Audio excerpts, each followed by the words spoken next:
नमस्कार, आप देख रहे हैं ESM इन्फो क्लब। आज का इस वीडियो में हम डिस्कस करेंगे कि डिसेबिलिटी पेंशन का बेसिक रूल्स जो हर सैनिकों को जानना बहुत ज़रूरी है।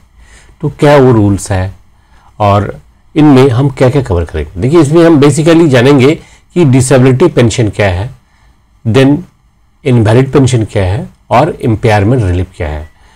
लोगों को ऐसे लगता है कि invalid pension, disability pension, impairment relief ये सब एक ही चीज़ है, पर ये जो कंसेप्ट है ये बिल्कुल रॉन्ग कंसेप्ट है, क्योंकि तीनों का जो कंडीशन है, मिलने का जो कंडीशन है वो अलग है।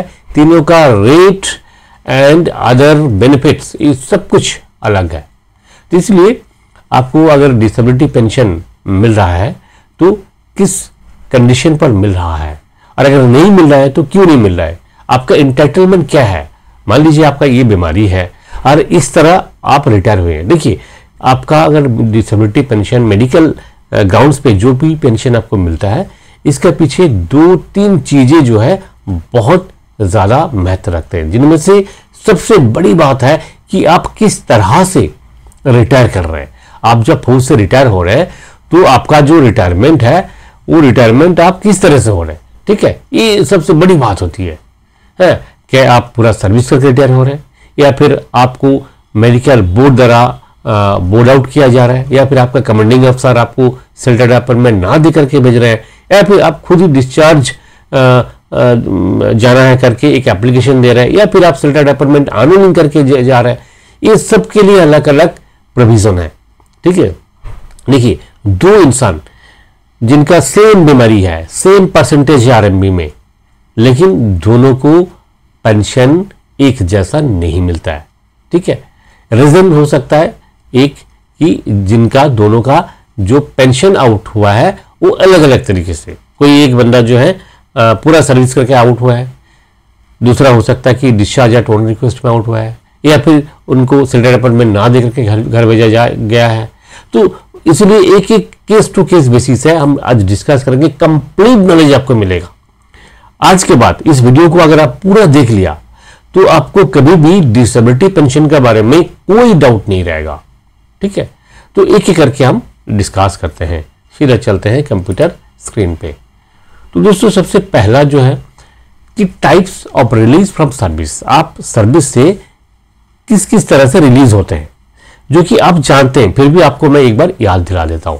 सबसे पहला जो है invalidate out of IMB bye hospital public medical board. आप किसी बीमारी को लेकर के हॉस्पिटल में एडमिट हो गए और मेडिकल अथॉरिटी यानी कि हॉस्पिटल का द्वारा आपको बोर्ड आउट किया गया, तो इसे कहा जाता है इनवैलिड आउट ऑफ सर्विस, ठीक है, फर्स्ट कैटेगरी है। तो ऐसे अगर होता है तो आपको घर भेजा जाता है, और घर भेजा जाने पर आपको डिसेबिलिटी पेंशन मिल भी सकता है, नहीं भी मिल सकता है, क्योंकि इसका भी कुछ कंडीशन है।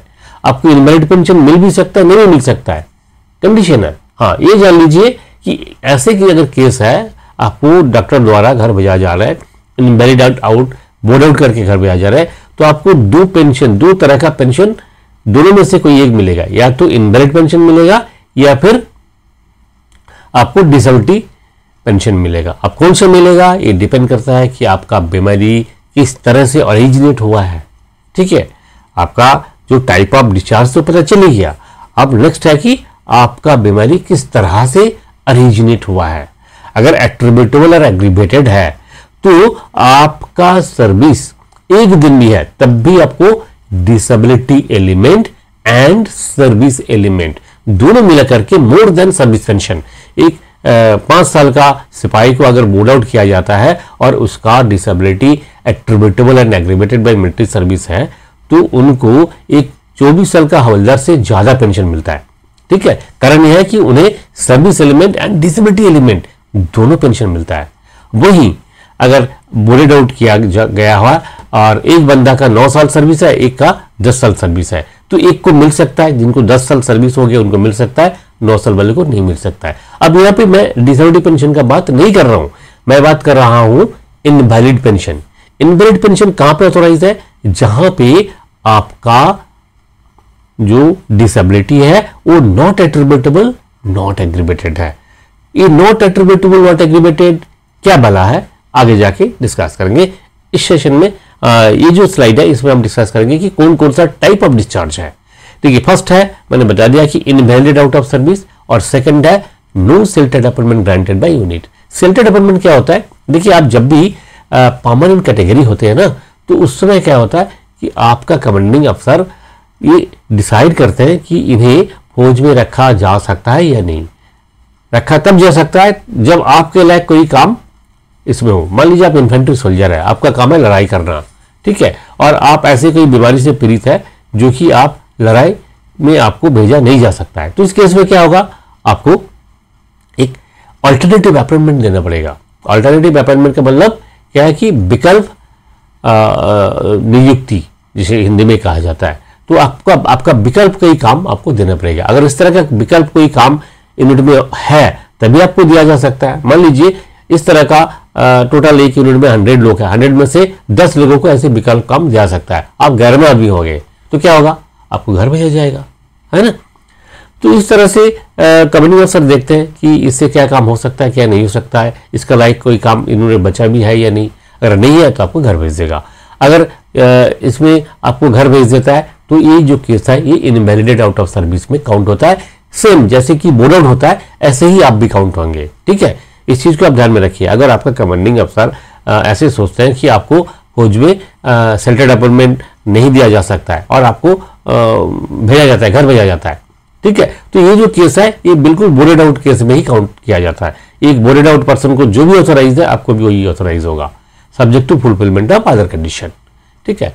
अच्छा, अब नेक्स्ट आता है क्या, unwilling to accept selected appointment. देखिए ये 2023 सितंबर में जो ईआर एंड जीएमओ लागू हुआ है इससे बहुत कुछ बदलाव आ गया, जिनमें से एक बड़ा बदलाव यह है कि unwilling to accept selected appointment. पहले का क्या रूल था कि अगर आप unwilling to accept selected appointment करते थे तो इस रूल का मुताबिक पहले का जो रूल था ईआर एंड जीएमओ 2008 एंड उससे पहले का भी जो भी रूल था आज तक का, इसमें यह था कि अनविलिंग जो केस है ये भी सेम जैसे फर्स्ट दो चीजें का जो इनवैलिड आउट ऑफ सर्विस का मैंने बात किया, एक तो बोर्डेड आउट हो गया डॉक्टर का द्वारा, एक दूसरा आपका यूनिट का द्वारा आपको घर भेजा गया। सेम अनविलिंग अगर करते तब भी ये केसेस भी आपको deemed to be invalidated out of service, यानी कि बोर्डेड आउट जैसे ही माना जाता था।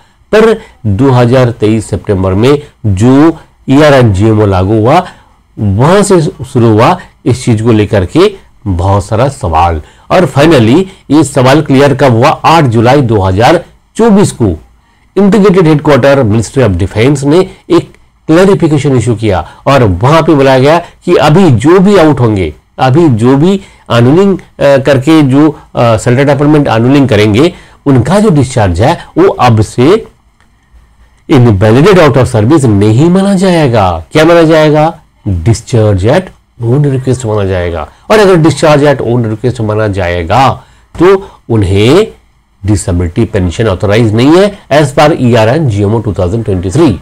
ईआर एंड जीएमओ 2023 में ये बात क्लियर किया गया कि डिसेबिलिटी पेंशन उन्हीं को मिल सकता है जो इनवैलिडेट आउट ऑफ सर्विस होंगे, ठीक है। जो पूरा सर्विस करके जा रहे हैं उनको डिसेबिलिटी पेंशन ऑथोराइज नहीं है, जो डिस्चार्ज एट ओन रिक्वेस्ट पे जा रहे हैं उनको डिसेबिलिटी पेंशन ऑथोराइज नहीं है। हाँ, ये चीज आप ध्यान रखिए, इस चीज को आप ध्यान रखिए कि आप अगर 2023 सितंबर से पहले का आउट है या फिर आपका डिस्चार्ज ऑर्डर 2023 सितंबर से पहले निकल चुका था तो आपके लिए जो भी चीजें मैं ये बता रहा हूं, जो चेंजेस बता रहा हूं, आपके लिए एप्लीकेबल नहीं है, ठीक है।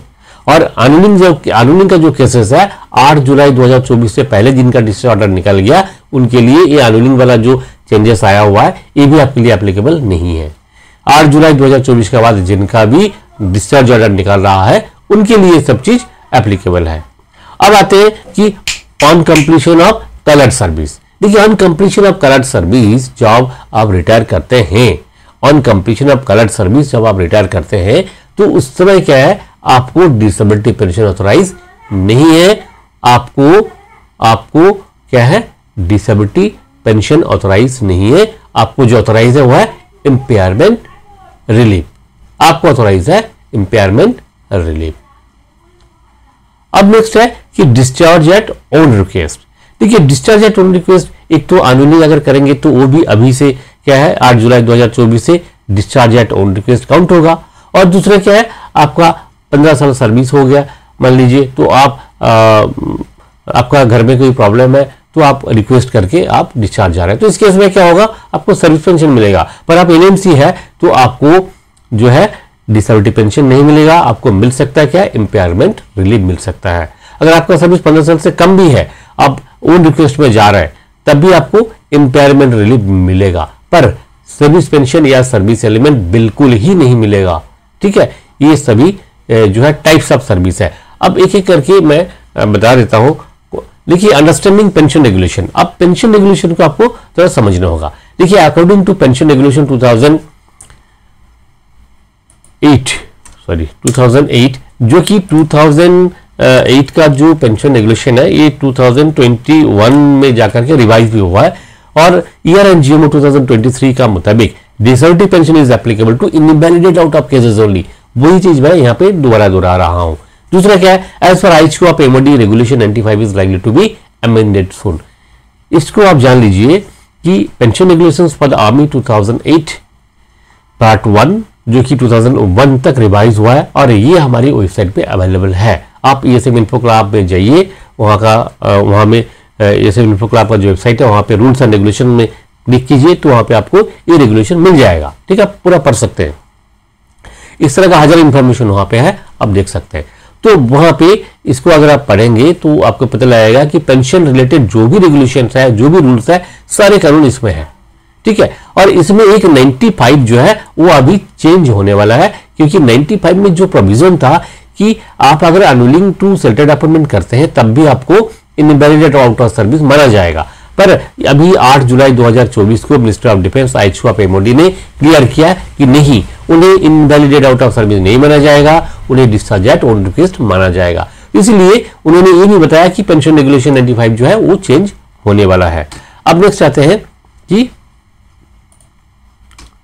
Understanding pension regulation, following types of discharge are to be treated as invalidated out of service. जो पहले भी मैंने आपको बताया, अब भी आपको दोबारा मैं दोहराता हूं। देखिए, IMB बाई मेडिकल अथॉरिटी, ये जो है इनवैलिडेट आउट ऑफ सर्विस में माना जाएगा। दूसरा क्या है, no selected appointment granted by unit और selected appointment withdrawal by unit, ये जो केसेस है इसको भी इनवैलिडेट आउट ऑफ सर्विस में माना जाएगा, पर अनविलिंग वाला नहीं माना जाएगा। अब नेक्स्ट आते हैं अंडरस्टैंडिंग पेंशन रेगुलेशन, इसमें कि those unwilling to accept selected appointment F July 2024 are treated as discharge at own request. इस चीज को मैं आपको बार बार दोहरा रहा हूं, इसीलिए कि कोई गलती करके अनविलिंग ना कर दे 15 साल से पहले। इससे क्या होगा, आपको कोई सर्विस पेंशन नहीं मिलेगा। ठीक है, ऐसे केसेस में। नेक्स्ट है कि ये जो रूल है बहुत सिंपल सा बेसिक रूल से आप जानते हैं कि minimum 15 year service is required to get service pension. Okay, ये सब आप जानते हैं। इसीलिए 15 साल से पहले जो भी जा रहे हैं वो आप किसी तरह का सर्विस पेंशन का आशा ना करें, सर्विस पेंशन नहीं मिलेगा। हाँ, सर्विस एलिमेंट मिलता है। सर्विस एलिमेंट अलग चीज है, सर्विस पेंशन अलग चीज है। अमाउंट सेम है पर चीजें अलग है, क्राइटेरिया अलग है, मिलने का जो क्राइटेरिया है वो अलग है। सर्विस पेंशन के लिए 15 साल सर्विस होना काफी है, पर सर्विस एलिमेंट मिलने के लिए आपको इनवैलिडेट आउट ऑफ सर्विस होना पड़ेगा, फर्स्ट क्राइटेरिया। दूसरा जो क्राइटेरिया क्या है कि आपका जो डिसेबिलिटी है वो aggravated and attributable to military service भी होना है, तभी आपको जो है service element and disability element मिल सकता है। अब आते हैं कि disability pension comprises service element and disability element. ठीक है, क्या है, डिसेबिलिटी पेंशन में दो चीज आता है, service element and disability element. Okay, it is applicable irrespective of length of service. आपका सर्विस कुछ भी हो, आपको जो है ये service element and disability element मिल सकता है। बहुतों को ये चीज पता नहीं है, बहुत बड़े बड़े जो हेड क्लर्क है, महान हेड क्लर्क आप लोगों को भी पता नहीं है। एक लोग कहते नहीं 15 साल होना चाहिए तभी आपको सर्विस एलिमेंट मिलेगा। मैं उनको कहता हूं कि प्लीज आप लोग थोड़ा सा पेंशन रेगुलेशन कभी कभी बीच में जब आप लोगों को मौका मिलता है तो ये रेगुलेशन पढ़िए। आपके पास अगर हार्ड कॉपी नहीं है, ESM इन्फो क्लब को वेबसाइट में जाइए, वहां पे सभी रूल्स एंड रेगुलेशन है। ठीक है, आर्मी एक्ट, आर्मी रूल्स, सब कुछ आपको मिलेगा। आर्मी ऑर्डर नहीं मिल सकता है क्योंकि आर्मी ऑर्डर पब्लिक डोमेन में है नहीं। ठीक, इसलिए आर्मी ऑर्डर यहाँ पे नहीं मिल सकता है। बाकी जो पब्लिक डोमेन में जो है, जो सिविलियन लोग एक्सेस कर सकते हैं, जो एडवोकेट लोग एक्सेस कर सकते हैं, वो सब चीज ESM इन्फो क्लब में है। आप जरा पढ़िए, अपना नॉलेज को अपडेट रखिए। ठीक है। तो देखिए डिसेबिलिटी पेंशन का जो सर्विस एलिमेंट मिलने के लिए कोई किसी तरह का मिनिमम सर्विस का जरूरत नहीं है। कहां पे लिखा हुआ है? रेगुलेशन 81 पढ़िए, रेगुलेशन 81, ठीक है। मैं यहां पे मेंशन कर देता हूं, रेगुलेशन 81, 82 एंड 95, ठीक है। ये पढ़िए, देखिए इसमें ये सब चीज क्लियर किया हुआ है। कौन सा regulation? Pension regulation for the army 2008, अभी रिवाइज्ड हुआ 2021 पार्ट 1, इसका रेगुलेशन 81, 82 एंड 95 पढ़िए, ठीक है। अभी जो भी चीजें मैं बता रहा हूं ये हर चीज ऑथेंटिक है, बिल्कुल, ठीक है, and authenticated by the government of India, supported by pension regulations and year and GMO, ठीक है। अच्छा, अब आते हैं next, eligible for disability pension. Disability pension किसे मिल सकता है? पहले भी बताया, अभी फिर दोबारा मैं रिवाइज कर रहा हूं। डिसेबिलिटी एट्रीब्यूटेबल या एग्रीमेटेड होना चाहिए। फर्स्ट कंडीशन, आपका डिसेबिलिटी एट्रीब्यूटेबल या एग्रीमेटेड होना चाहिए। अब व्हाट इज एट्रीब्यूटेबल एंड एग्रीमेटेड? देखिए, आप फौज में जब भर्ती हुए थे तो स्टेप 1 में ही भर्ती हुए थे, उसके बाद आप एलएमसी हो गए। जब एलएमसी हुए हैं आप, तो फौज का जो डॉक्टर्स है, मेडिकल अथॉरिटी है, वो देखते हैं कि क्या ये जो आपका एलएमसी है, आपका जो बीमारी है, ये फौज का नौकरी का वजह से उत्पन्न हुआ है या नहीं, या पहले से आपका जीन में था इसलिए हुआ है। जैसे आपका डायबिटीज हो गया, तो देखते हैं ये जो डायबिटीज का कारण क्या है, क्या आपका फैमिली में डायबिटीज का कोई हिस्ट्री है इस तरह का? अगर है तो आपको भी होगा। फौज का सर्विस इसके लिए जिम्मेवार नहीं है। ब्रोंकियल अस्थमा है, अगर आपका ऐसे कोई हिस्ट्री नहीं है, हिस्ट्री है, जैसे कि घर में जो लोग हैं आपका, उनमें से किसी का है कोई हिस्ट्री है और आपको हो गया, जिसके मतलब फौज इसके लिए जिम्मेवार नहीं है। पर ऐसे है कि आपका ब्रोंकियल अस्थमा का कारण आप हाई एल्टीट्यूड में थे या बहुत ज़्यादा प्रेशर में थे, आपका जो काम है, डेली का जो काम है, बहुत ज़्यादा प्रेशर वाला काम है, आप फील्ड में सर्विस कर रहे हैं, ठीक है, आपके ऊपर बहुत प्रेशर है, इस वजह से हुआ है, तो वो एग्रीवेटेड हो सकता है। यानी कि आपका जो फौज के वजह से, फौज का सर्विस का दौरान हुआ है, बट फौज का सर्विस का वजह से नहीं है, ठीक है। अच्छा, तो अभी इस चीज का एट्रीब्यूटेबल का और भी एग्जांपल आप देख सकते हैं। जब कोई आप फौज का कोई पैरेड में जाकर के आप डिसेबल हुए हैं, या फिर फायरिंग रेंज में जाके गेम पैरेड में हुए हैं, तो इस केसेस में क्या है, एट्रीब्यूटेबली माना जाता है, क्योंकि फौज का सर्विस का द्वारा ही हुआ है। सर्विस, फौज का मिलिट्री सर्विस जब नहीं होते तो ये आपका बीमारी नहीं होना था, ऐसा हो सकता है, ठीक है। तो ये एट्रीब्यूटेबल या एग्रीमेटेड डिसाइड करते हैं डॉक्टर, और ये चीज अभी जीएमओ 2023 का मुताबिक फाइनल डिसाइड होगा आपका आरएमबी का दौरान। अभी आप एलएमसी हुए हैं तो तब डिसाइड हो जाता था पहले, पर अभी उस चीज को नहीं मान्यता दिया जा रहा है। अभी बोल रहे हैं कि आरएमबी में जो कहेंगे वही फाइनल है, ठीक है। अच्छा, अब मिनिमम कितना परसेंट होना चाहिए? 20% वाला क्लॉज अभी खत्म हो गया डिसेबिलिटी पेंशन के लिए। डिसेबिलिटी पेंशन मिलने के लिए मिनिमम 1% होना चाहिए, क्योंकि इनवैलिडेट अगर आप होते हैं तो आपका 1% भी वो ब्रॉड बैंडेड होकर के 50% हो जाता है। तो इसीलिए 1% मिनिमम है तो आपको डिसेबिलिटी पेंशन मिल सकता है। अच्छा, दूसरा कंडीशन क्या है? Must be IMB out oblique selected appointment not granted by unit, ठीक है। आपका जो रिलीज है, रिलीज होने का जो तरीका है, ठीक है, आपका जो रीजन है, reason for release from service, 2 reason में ही हो सकता है। एक, आपका हॉस्पिटल के द्वारा, मेडिकल अथॉरिटी या डॉक्टर के द्वारा बोर्डेड आउट हुए, ऐसे होने से आपको डिसेबिलिटी पेंशन मिल सकता है, subject to fulfilment of other condition, ऊपर जो बताया गया। और दूसरा क्या है कि आप परमानेंट एलएमसी हो गए, आपका डिसेबिलिटी एट्रीब्यूटेबल एग्रीमेटेड है, मिनिमम 1% है, और आपका कमांडिंग अफसर, आपका यूनिट जो है आपको सेल्टेड अपॉइंटमेंट नहीं दे रहा है, तो ऐसे अगर आप रिलीज होते हैं, इस केस में भी आपको डिसेबिलिटी पेंशन मिलेगा। और इसके लिए जो चीज मैंने पहले ही बताया, अभी भी बता रहा हूं कि no minimum service length. Disability pension लेने के लिए कोई मिनिमम सर्विस लेंथ नहीं है। 1 दिन का है तब भी मिलेगा, आपका सर्विस 2 दिन है, 1 दिन है, 1 साल है, 2 साल है, 4 साल है, 8 साल है, 10 साल है, 20 साल है, 30 साल है, 40 साल है, कुछ भी हो, सर्विस लेंथ का कोई मायने नहीं रखता है, ठीक है। डिसेबिलिटी पेंशन के लिए जो क्राइटेरिया है, एलिजिबिलिटी क्राइटेरिया है, उसके लिए नो मिनिमम सर्विस लेंथ, इसको आप ध्यान से जान लीजिए, ठीक है। अच्छा, एलिजिबल फॉर इनवैलिड पेंशन। अब इनवैलिड पेंशन क्या डिसेबिलिटी पेंशन सेम है? सबसे पहला ये जो क्वेरी है, नहीं जी, इनवैलिड पेंशन अलग है, डिसेबिलिटी पेंशन अलग है। अभी किसी किसी का पीपीओ में देखने को मिल रहा है इनवैलिड पेंशन, पर उसका जो डिसेबिलिटी है एग्रीमेंटेड या एट्रीब्यूटेबल था, फिर भी इनवैलिड पेंशन लिखा हुआ है। इसलिए लिखा हुआ है कि आपका भी डिसाइड नहीं हुआ है, ठीक है। तो आपको आपका जो सर्विस पेंशन दिया जा रहा है वो सर्विस पेंशन नहीं माना गया आपको, क्योंकि आरएमबी का जो एट्रीब्यूटेबल या एग्रीमेंटेड आपने लिखा है, आपका आरएमबी ने जो लिखा हुआ है, हो सकता है कि आगे जा करके वो एनए हो जाए, तो कम से कम आपको इनवैलिड पेंशन तो मिलेगा ही मिलेगा। इसीलिए आपका पीपीओ में लिखा रहता है, पर एक्चुअल इसका जो मीनिंग है वो अलग है, वो डिसेबिलिटी पेंशन नहीं है। इनवैलिड पेंशन का मीनिंग ये है, इसका जो मीनिंग है कि अगर आपका डिसेबिलिटी नॉट एट्रीब्यूटेबल नॉट एग्रीमेंटेड, आप पिछला अभी लास्ट स्लाइड में मैंने दिखाया था आपको कि एट्रीब्यूटेबल क्या है, एग्रीमेंटेड क्या है। अगर नॉट एट्रीब्यूटेबल नॉट एग्रीमेंटेड है तभी इनवैलिड पेंशन मिलने का सवाल पैदा होता है। अगर आपका डिसेबिलिटी नॉट एट्रीब्यूटेबल नॉट एग्रीमेंटेड नहीं है तो कोई सवाल पैदा नहीं होता है। अच्छा, डिसेबिलिटी पेंशन इनवैलिड पेंशन के लिए कोई मिनिमम परसेंटेज की जरूरत नहीं है। जैसे कि मैंने देखा था, अभी दिखाया था कि डिसेबिलिटी पेंशन के लिए मिनिमम 1% होना चाहिए। देखिए अभी 1% से भी कम दर है। 1% मैं इसलिए बोल रहा था कि अभी तक डॉक्टर जो है मिनिमम 1% देते थे, 1% नहीं कम से कम 5% तो देते ही थे, पर ये अभी ERGMO 2023 जब आया हुआ है पर 0.3%, 0.032% ऐसे भी देते हैं। तो इसलिए ये बोलना भी जरूरी है कि 1% नहीं, मिनिमम 0.00001% भी आपको मिलता है तब भी आपको डिसेबिलिटी पेंशन मिलेगा, ठीक है।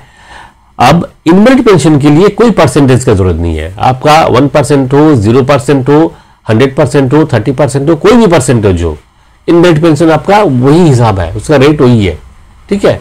वो क्या रेट है बता देंगे। तो एलिजिबिलिटी क्राइटेरिया में सबसे पहला है इनवैलिड पेंशन लेने के लिए कि आपका डिसेबिलिटी एनए होना चाहिए। नंबर 2 मिनिमम परसेंटेज जरूरत नहीं है। Number 3 must be invalided out of service, IMB out होना चाहिए या फिर shelter appointment not granted by unit होना चाहिए। तीसरा क्या है, मिनिमम 10 साल सर्विस होना चाहिए। वही देखिए डिसेबिलिटी पेंशन के लिए अभी मैंने बताया था ना, डिसेबिलिटी पेंशन के लिए नो मिनिमम सर्विस लेंथ, लेकिन इनवैलिड पेंशन के लिए आपका सर्विस 10 साल होना जरूरी है। हाँ, इसमें भी कुछ एक्सेप्शन है। क्या एक्सेप्शन है कि for less than 10 year service, अगर आपका सर्विस 10 साल से कम है, क्या आपको इनवैलिड पेंशन नहीं मिल सकता है? यस, मिल सकता है, पर इसमें कंडीशन लगा दिया गया। क्या कंडीशन है कि आपका जो डिसेबिलिटी है उसके वजह से आप unfit for civil service and military service, आप दोनों ही सर्विस के लिए अनफिट हो, ऐसा भी डॉक्टर लिख के देते हैं। Fully incapacitated for civil and military service, ऐसे अगर आपका डॉक्टर लिख के देते हैं तभी आपको 10 साल से नीचे सर्विस वालों को भी अगर ऊपर दिया गया बाकी कंडीशन पूरा कर रहे हैं तो आपको इनवैलिड पेंशन मिल सकता है, ठीक है, क्लियर है। अच्छा, अब आते हैं एलिजिबल फॉर इंपेयरमेंट रिलीफ। अभी तक मैंने डिसेबिलिटी पेंशन का बात किया, इनवैलिड पेंशन का बात किया, अब आता है कि इंपेयरमेंट रिलीफ।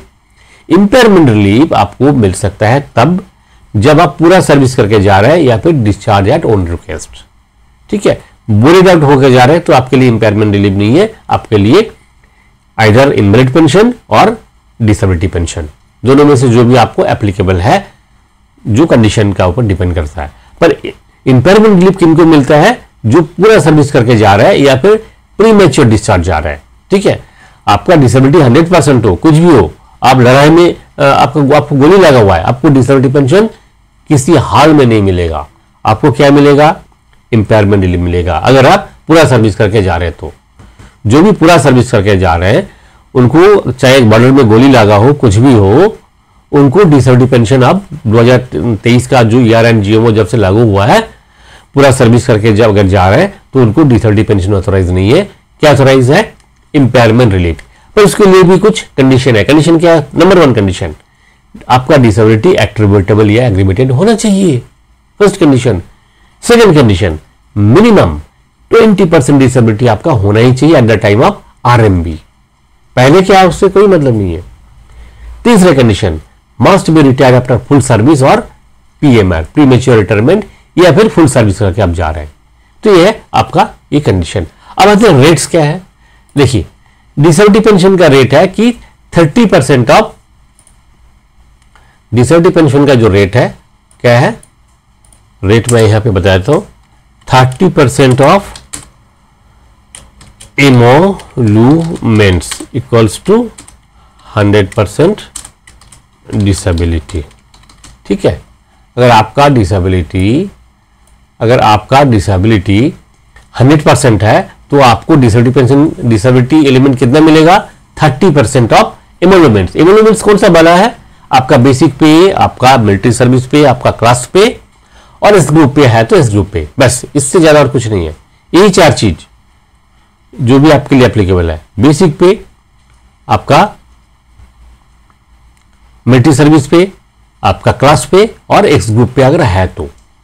ज्यादातर केसेस में एक्स ग्रुप पे होता नहीं, तो मान लीजिए 3 ही चीज है, आपका बेसिक पे, मिलिट्री सर्विस पे एंड क्लास पे।